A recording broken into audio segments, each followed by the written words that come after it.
अस्सलाम वालेकुम नाज़रीन, आपने बहुत सारी जगह पे देखा होगा कि जब एक्सीडेंट होता है, खुदा न खास्ता, या किसी को कोई चोट लग जाती है या कोई ज़ख़म हो जाता है, तो बजाय इसके कि जिसको ज़ख़म लगा है, चोट लगा है, आप उसकी तीमारदारी करें।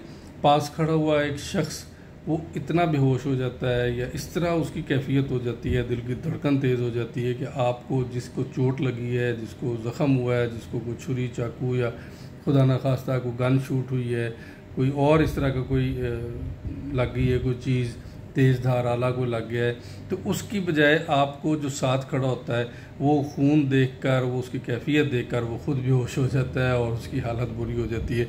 तो आपको उसकी तरफ ज़्यादा तवज्जो करनी पड़ती है कि जिसको चोट लगी है वो तो चले है ही है, इसका क्या करें हम।